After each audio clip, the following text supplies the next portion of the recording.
Hello, investors. Welcome to Canara Robeco's monthly equity outlook. Let us start with the global events. Incrementally, there have been two things that have happened in previous month.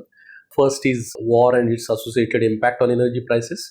It seems like the war will remain limited to Israel-Gaza strip, and to that extent, energy prices at the margin have started receding again, which is what fundamentally they should be doing, given that most part of the world has slowed and US is also likely to, in terms of growth, likely to moderate here on. That's one.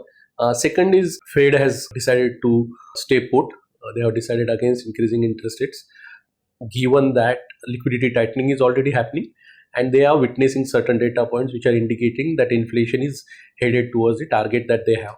Whether it happens or not, only time will tell. But they are clearly seeing that the both impact of last entire year's increase in interest rates as well as the data points from job creation side have started and as well as the consumption side have started moderating, and that gives them confidence that hopefully the impact of the preceding interest rate increases will show up in the inflation over next few quarters. Having said this, as we alluded last time also, there are two or three key impacts that these events are having. One, the cost of capital is still very, very elevated. While the yields have corrected from about 5 to 4.7 in last few days, the cost of capital still remains very, very elevated, which means the FII flows will remain kind of guarded, which means the FII flows might remain negative for some time to come or remain heterogeneous for some time to come, unless our earnings growth is substantially superior to the expectations. One. Second, it also means that the impact of interest rates, it failed in the developed markets, and those economies are slowing down, which means the growth for export oriented sectors will keep moderating, which is very, very visible in sectors like IT, chemicals, as the result season is on and how they are reporting numbers. It's very, very visible that agrochemical, IT, and some of the other engineering companies where the exports have started moderating. These are the two key impacts that we see of the environment in which we are operating. Coming to the domestic part of the economy, clearly we are in an environment where the global macroeconomics and geopolitics is far more complex, and domestic economy is far more healthier as compared to what we have witnessed in several past years. Most of the data points that incrementally are flowing in, both macro and micro, still remain healthy. When you look at the data points broadly, clearly investment side of the economy, cyclical part of the economy, banking part of the economy, real estate part of the economy continues to do well, whereas consumption still remains relatively muted.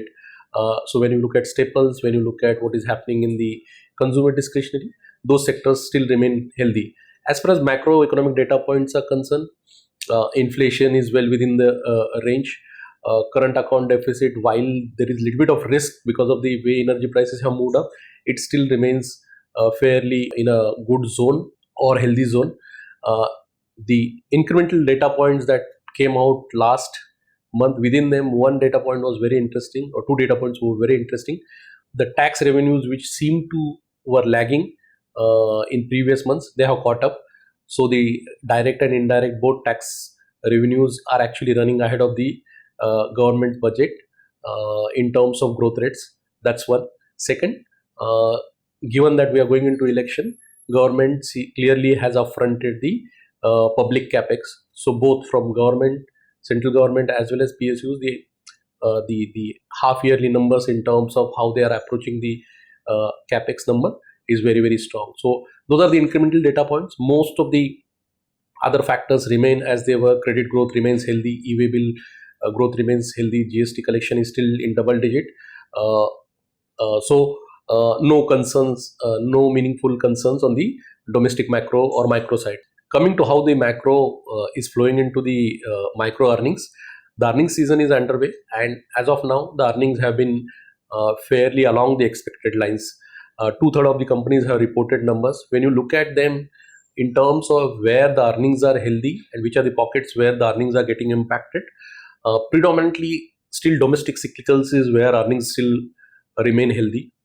So financials continues to deliver good numbers. Of course, within financials, the non-banking financial services, market infrastructure players have better earnings growth as compared to the banks. But financials as a whole continues to do well. Auto continues to do well. Industrials, again, numbers are good. Hotels numbers are good. Hospital numbers are good. Telecom has been a resilient number. Pharma as a space, earlier only domestic pharma was doing well. Gradually, the numbers from even the exporting pharma companies seems to be healthy. Real estate numbers continue to remain healthy. So these are the predominant sectors which are largely domestic cyclical, where the numbers are very healthy. Yes, also cement numbers are getting upgraded.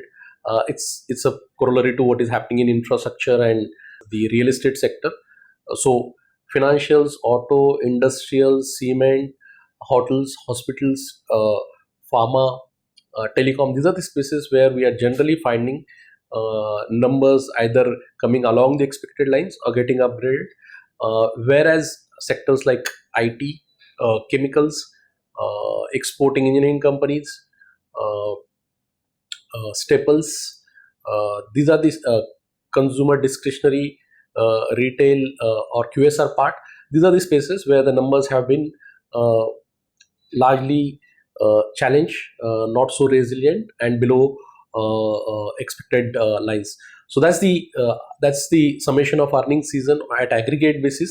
The numbers are still X of oil and marketing companies. The aggregate numbers as of now is top line growth of about 5%, EBITDA growth of about 25%, and PAT growth of about 30%. That's how aggregate earnings are looking like.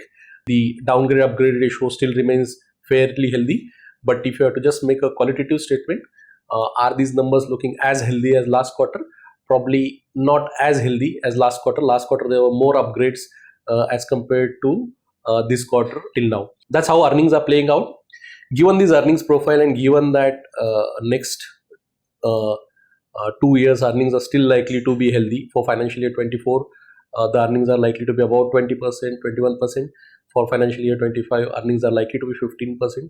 We still, from a market perspective, we remain in an environment where we are operating uh, uh, in a context where globally challenging, domestic is still very very healthy.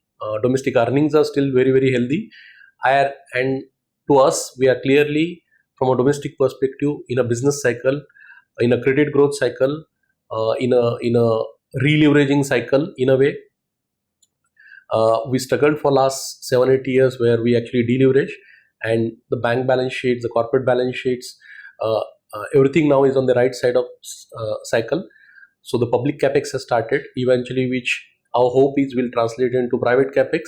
The credit growth is healthy.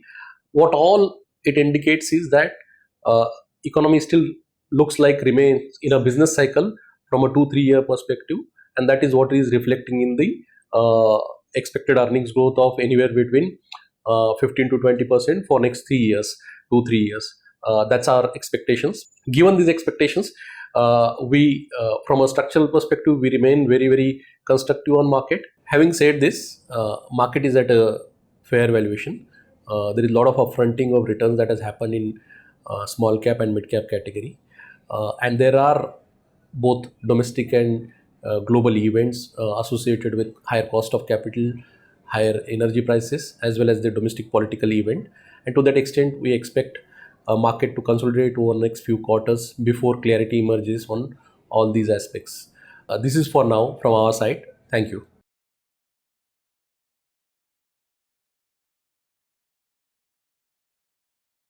Mutual fund investments are subject to market risks. Read all scheme-related documents carefully.